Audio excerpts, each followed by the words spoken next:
Thank you so much for checking to my channel. I appreciate God, and thank you always for being my follower and a loyal subscriber. God bless you.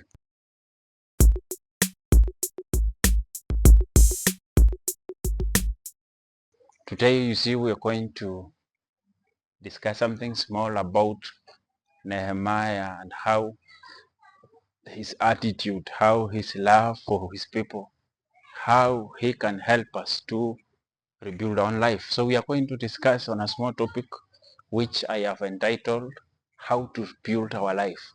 So today we are discussing of how to rebuild our life. And you see, in this life we always have a plan. As human being, we always have a plan set.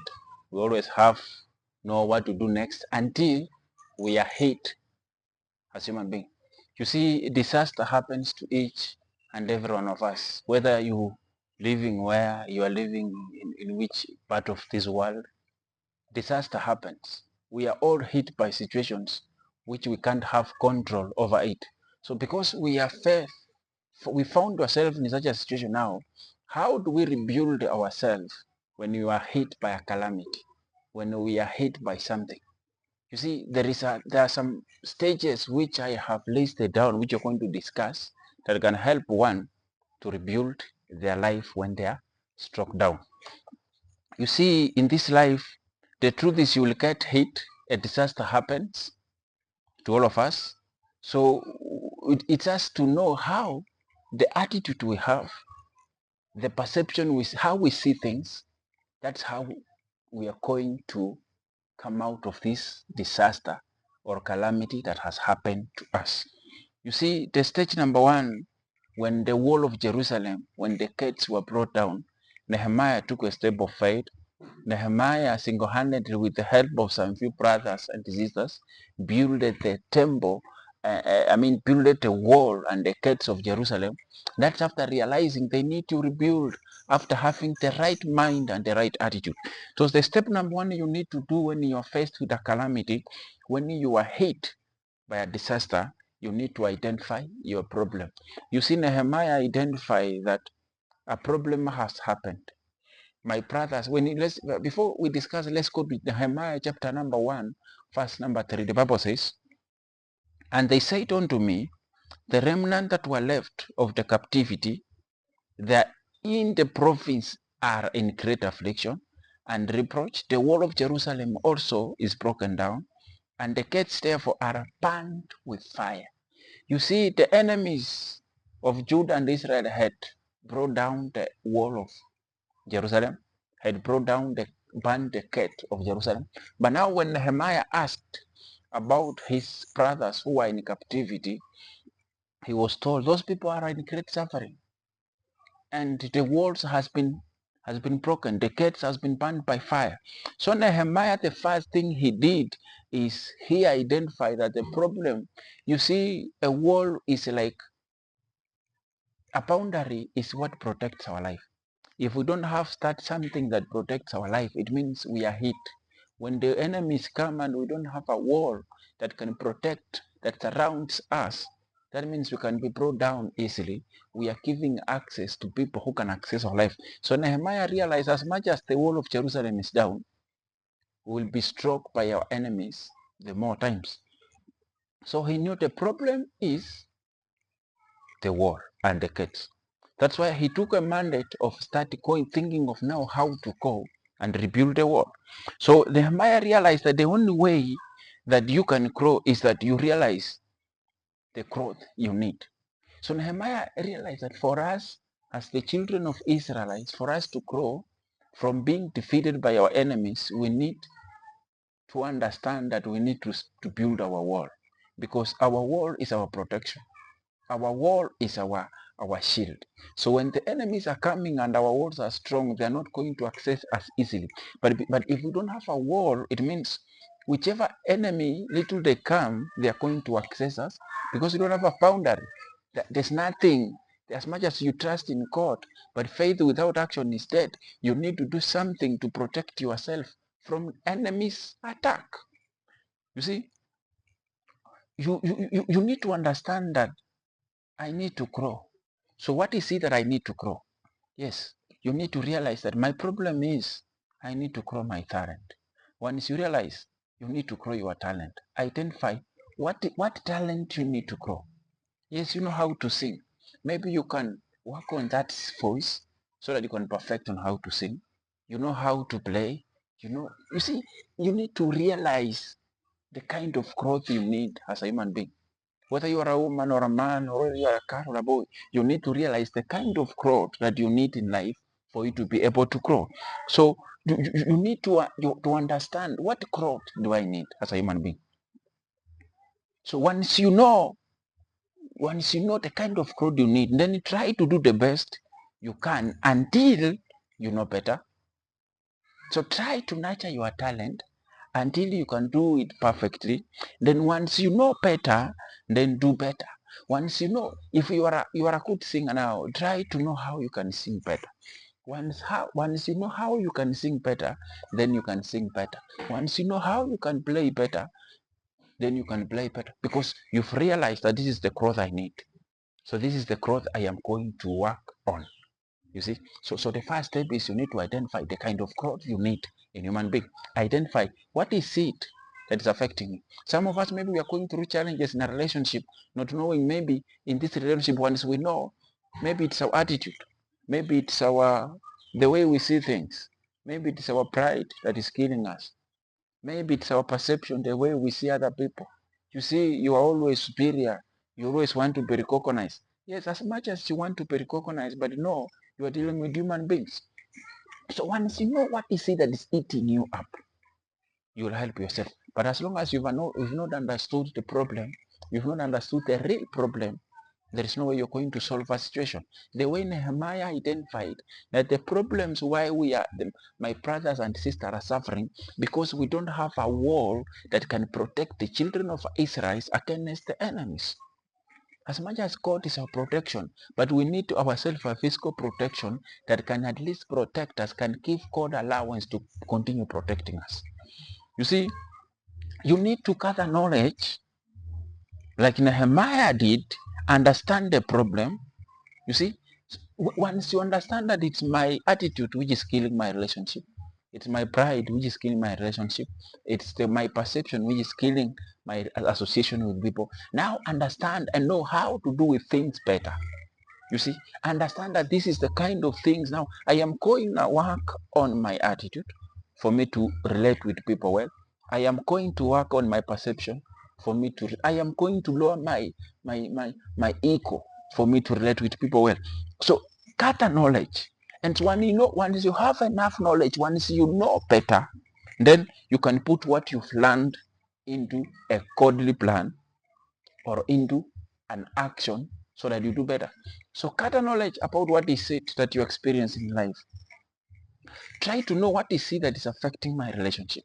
What is it that is affecting my encounter with Jesus? What is it that is affecting my personal relationship with other people? My personal relationship with God. Once you know this thing that is affecting your relationship with other people and God, now try now to gather knowledge about this problem. Once you know you have enough facts about this problem now try to do better.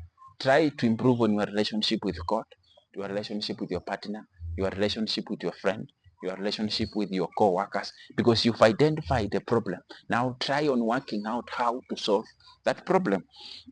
Then after now and identifying the problem, the step number 2 you need to do as a human being, you need to spend time in prayer. When you read Nehemiah chapter number 1 verse 4, the Bible says, "And it came to pass when I heard these words, that I sat down and wept and mourned 7 days and fasted and prayed before God of heaven." So when Nehemiah heard that his brothers are in great reproach, they are suffering, they are in captivity, he didn't rush to make a solution. He didn't rush to look for answers. He didn't rush to look for a counsel. But he mourned. He spent days, he spent time in the presence of God, trying to ask God, why is it that my brothers are suffering? So he tried to understand the situation through prayer. He didn't rush to make a decision, but he spent time in prayer. Sometimes once you understand what is affecting you, you don't have to rush with your decision, but you need to have some, yes, you've identified a certain what is affecting you. Now take some time to spend before God for you to be able to understand more of it that is helping you. The way Nehemiah wept, Nehemiah cried, you see, to an extent of all. You know, when you see a man crying, it means he is mourning because of his brothers, because of his family members who are in suffering. You see, and he said he spent some days before God. So we should take our need to God before take it to one else. When Nehemiah heard that his people were suffering, he remember he didn't go to the king. He didn't go to the, because by then the king, he had a reigning king. He didn't want to go fast, seek the counsel of the king. But he spent time in prayer, trying to understand what is it that is happening to my people. Because he understands that through prayer, I am going to get everything I need. I am going to be empowered for the battle that is ahead of me. Because remember, it wasn't easy for Nehemiah to build the wall. Sanballat was against that. Ammonites were against it. So he needed the help of God. And he could have only accessed the help of God through spending some time in prayer. So when we are in our hiding place, we are energized. You see, the great men, the people who make impact, they are not people who are everywhere. You today you want to be here, tomorrow you want to be everywhere. How can you make impact when you are everywhere? No, the people who make impact in this world, they are hidden. They are just they do. You cannot just access them in every place. No, they spend time in prayer. They have, because we can only have our encounter with Jesus when we have set time. We are spending time in prayer. You see, after Nehemiah now has done mourning and praying God, fasting about his brothers now, the step number 3 after prayer, the step number 3 that you should do now, you seek the counsel. You seek the counsel. Yes, it's good to do things alone. But remember, if you're facing a certain challenge at workplace, you have your seniors. If it's a family, you have your parents. You have your guardian. You have, if it's a leadership, you have your leader. So don't do things as an independent person. Before you make a certain decision, try to seek the counsel of God. You know, in this life, people comes to you only for 2 things. Number 1, they come to now. Before we come to that, let me read Nehemiah chapter number 2, verse 5 and 6. Let's see what Nehemiah did after he heard of what the suffering his brothers. The Bible says, and he said unto the king.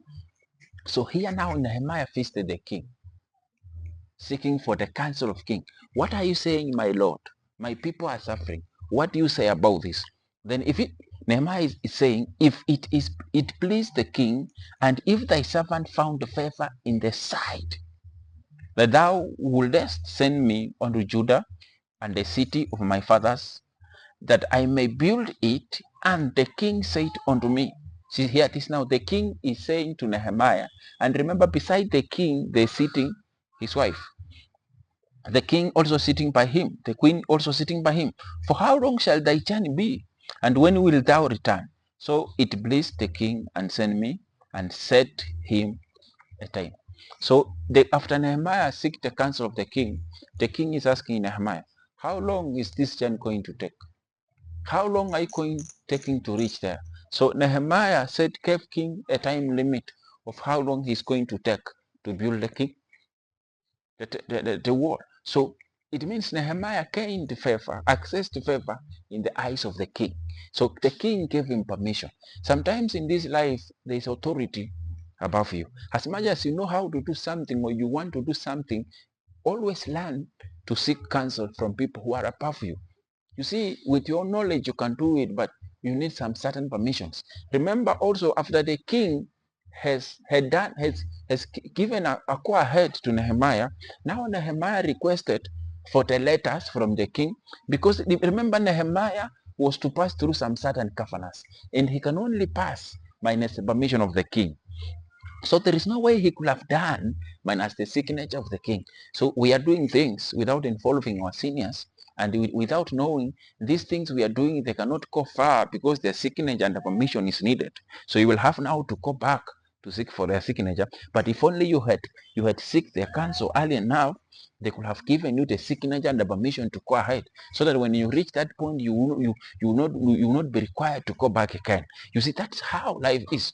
When you learn how to submit to every stage faithfully and with full of loyalty, you will not have to struggle, but you will do things in a lot of easiness. That's what happened to Nehemiah. He had to do things in an orderly manner because he realized, now I have to seek the counsel from my senior before I embark on this journey. That's what happened. Now, you see, people comes to you in this life only two things. They come to inform you of what they are going to do. That's a very dangerous person. A person who comes to you to informing you of what they are going to do. A person who comes to you telling you what they want to do. That's a very dangerous person. Very, very dangerous person. Very. You see, when a person coming to you informing you of what they are going to do, it means they don't need their counsel. They're just telling you this and this has happened and I'm going to do this. That is someone who doesn't need your counsel. The number second person is a person who comes to you seeking a godly wisdom for what they should do. You see, a person who is coming to seek the godly wisdom of what they should do, it means this is a person who has humbled himself before you, who wants to hear a word of rhema from you. They want you to just tell them a word of direction. So they are looking for a direction. That is a person you can help. Someone who is humbly requesting for your help. Because you cannot help a person who doesn't need your help. You can only help a person who needs your help. So if I come before you seeking for God's direction through you, then it means I need that word. So that is a person you can help. You see, when Nehemiah went to the king, he went to ask for permission. He went to seek for the counsel. He didn't go to the king, you see, to tell the king I'm going. No, he went to request for a permission to go and rebuild the wall of Jerusalem. Once now the king concluded, then asked him 2 questions. For how long shall the journey be? So after the king heard of Nehemiah, Nehemiah found favor in the presence of the king. Then the king asked him, how long shall the journey be? And when thou will you return? Because Nehemiah was a very good man to the king. So the king wanted him to go, but he also wanted him to come back for the purposes of his kingdom. You see, we must be humble when we approach the king for direction to our lives, and we must also be humble when he questions our plans.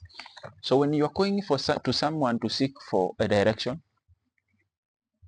we should also be humble when those people questions our direction, questions our plan. Because remember, if at all we are going to them, it means we didn't have the right plan, so we are requesting them to tell us the right plan.